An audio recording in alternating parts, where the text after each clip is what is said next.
Hello जनता की हालचाल, welcome back to a new video. दोस्तों आज की इस जनरल नॉलेज वीडियो में मैं बताऊंगा आपको इंडियन स्पेस रिसर्च ऑर्गेनाइजेशन यानी कि इसरो के 5 अपकमिंग मिशंस के बारे में, जो कि बहुत ही शानदार हैं और इंडिया को नई ऊंचाइयों तक लेके जाने वाले हैं। तो बने रहिए वीडियो के साथ, ज्यादा टाइम वेस्ट करेंगे नहीं, सीधा आते हैं मुद्दे की बात पर।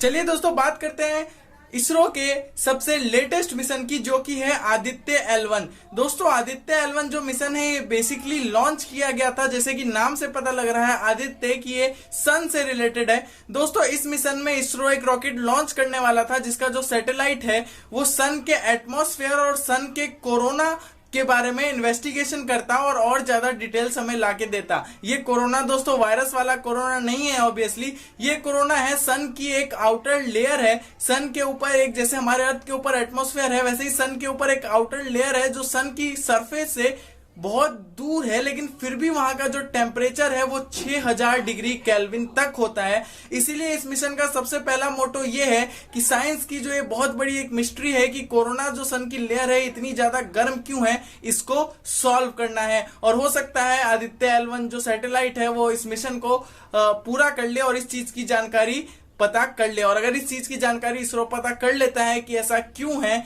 तो इसरो दुनिया का पहला ऐसा स्पेस रिसर्च ऑर्गेनाइजेशन बन जाएगा जो कि कोरोना के बारे में एग्जैक्ट जानकारी लेकर आएगा। साथ साथ दोस्तों जो सन की बाकी एटमॉस्फेयर है उसकी भी बहुत अच्छी तरीके से जांच आदित्य L1 सैटेलाइट करने वाला है और सन के बारे में बहुत सारी जानकारियां हमें भेजेगा। दोस्तों ये मिशन वैसे तो प्रपोज था अप्रैल 2020 के लिए, but due to lockdown and corona virus pandemic इस मिशन को थोड़े टाइम के लिए पोस्टपोन कर दिया गया है।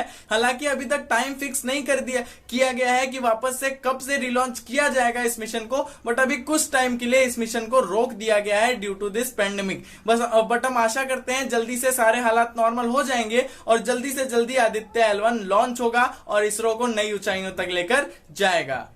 अगले मिशन की बात करते हैं दोस्तों। इसरो का अगला मिशन है गगनयान, जो कि 2022 दिसंबर के लिए प्रपोज्ड है। दोस्तों बेसिकली इस मिशन में इसरो रियल ह्यूमंस को, यानी कि ह्यूमंस को स्पेस में भेजने वाला है और स्पेस में कुछ दिनों के लिए ह्यूमंस को रखेगा। इसरो का दोस्तों ये पहला ऐसा मिशन होगा जिसमें मैन के ऊपर कोई एक्सपेरिमेंट किया जा रहा है। हालांकि नासा पहले भी ह्यूमंस को स्पेस में बहुत बार भेज चुका है और लगातार नासा के कोई ना कोई एस्ट्रोनॉट इंटरनेशनल स्पेस स्टेशन में रह रहे हैं। इसरो का ये पहला ऐसा मिशन होगा जिसमें इसरो ह्यूमंस को स्पेस में भेजने वाला है। गगनयान एक पूरा इंफ्रास्ट्रक्चर तैयार होगा, पूरा एक ऐसा रॉकेट तैयार होगा, स्पेस शटल तैयार होगा जो कि बिल्कुल सुटेबल होगा ह्यूमन के स्पेस में रहने के लिए। उसमें वो सारे फीचर होंगे जो कि नासा के स्पेस स्टेशन में हैं। दोस्तों आपको जानकर हैरानी होगी कि इसरो ने पहले ही वो एस्ट्रोनॉट जो कि जाने वाले हैं स्पेस के अंदर गगनयान में, वो चूज कर लिए हैं और इसरो लगातार उनको ट्रेनिंग भी दे रहा है। अर्थ पे ही ऐसे सिस्टम्स को बना के, अर्थ पे ही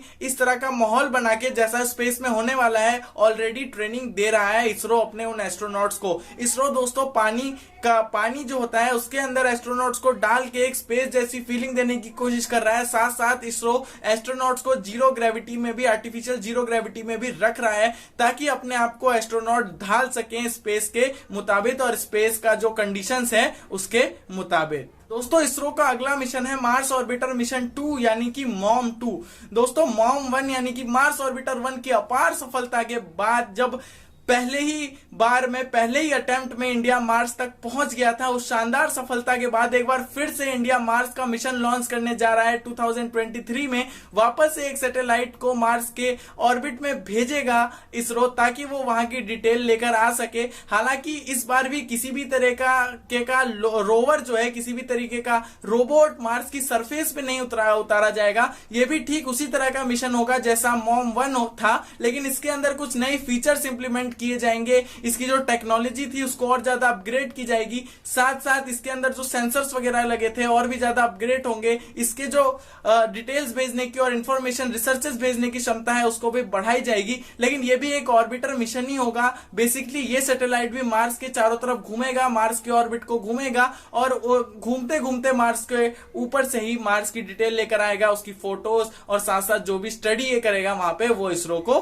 भेजेगा। दोस्तों ये मिशन 2023 के लिए प्रपोज है और इस मिशन पे काम लगातार चालू है और बहुत तेजी से इसरो इस चीज पे काम कर भी रहा है। दोस्तों इसरो का अगला और बहुत ही इंटरेस्टिंग स्पेस मिशन है शुक्रयान। शुक्रयान दोस्तों, शुक्र हमारे हिंदी में वीनस को कहा जाता है, वीनस प्लेनेट, जिसे हम अर्थ का ट्विन सिस्टर भी कहते हैं, क्योंकि दोस्तों वीनस और अर्थ का साइज लगभग एक बराबर है, साथ साथ दोनों की डेंसिटी भी एक बराबर है और दोस्तों दोनों का जो ओरिजिन है लगभग 4.5 बिलियन ईयर्स पुराना ही है। तो इसी वजह से वीनस को अर्थ की ट्विन सिस्टर कहा जाता है। तो इसीलिए जो इसरो है वो प्लान कर रहा है कि वो एक ऑर्बिटर को वीनस के ऑर्बिट में भेजेगा ताकि वो वीनस की स्टडी कर पाए। हम हमेशा से जानते हैं कि वीनस को हमेशा से कहा जाता रहा है कि हो सकता है वीनस को भी हैबिटेबल बनाया जा सके, हो सकता है वीनस पर भी लाइफ पॉसिबल हो जाए, हम वहां पे कॉलोनाइजेशन कर सकें। इसलिए इसरो प्लान में है कि वीनस के ऊपर एक वो ऑर्बिटर को भेजेगा वो, और वो ऑर्बिटर वीनस के चारों तरफ चक्कर लगाता हुआ वीनस के एटमॉस्फेयर, वीनस के टेम्परेचर, वीनस की डेंसिटी,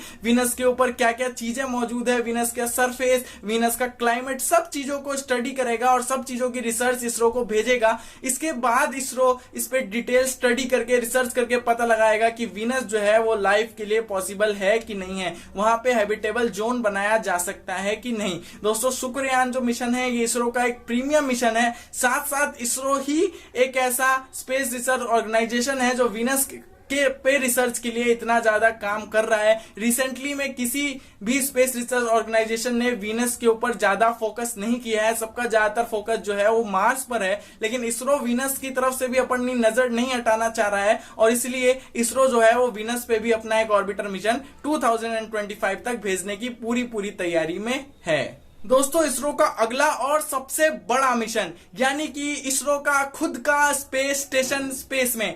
जी हां दोस्तों, आप लोगों ने सही सुना, इसरो पूरी तैयारी में है कि वो 2023 के लास्ट तक अपना खुद का स्पेस स्टेशन स्पेस के अंदर लॉन्च कर दे और इंटरनेशनल स्पेस स्टेशन के बाद इसरो के पास भी एक अपना प्राइवेट स्पेस स्टेशन हो। अगर ऐसा कर पाया इंडिया तो इंडिया एक ऐसी कंट्री बन जाएगा जिसके पास खुद का स्पेस स्टेशन होगा और खुद का स्पेस स्टेशन होने के कारण इंडिया को अपने स्पेस रिसर्चेज में, इंडिया को अपने मिशन लॉन्च करने में, इंडिया को साथ साथ जो उसके मिशन है उसके नेविगेशन में बहुत ज्यादा हेल्प मिलेगी। साथ साथ हमारी जो डेटा का क्वांटिटी है रिसर्च के लिए, जो रॉ डेटा है उसका भी क्वांटिटी बहुत ज्यादा बढ़ जाएगा। दोस्तों इसरो पूरी तरीके से तैयार है, पूरी तरीके से तैयारी है, तैयारी में है खुद का स्पेस स्टेशन लॉन्च करने के लिए 2023 तक। जैसे दोस्तों इंटरनेशनल स्पेस स्टेशन में लगातार नासा के एस्ट्रोनॉट्स रहते हैं, वैसे ही इंडिया के स्पेस स्टेशन में भी एस्ट्रोनॉट 24 घंटे रहेंगे और साथ साथ वहां के बारे में रिसर्च करेंगे और स्टडी करेंगे और वो स्टडी इसरो को भेजेंगे। दोस्तों अगर इंडिया का जो प्रीमियम मिशन है गगनयान वो सक्सेस होता है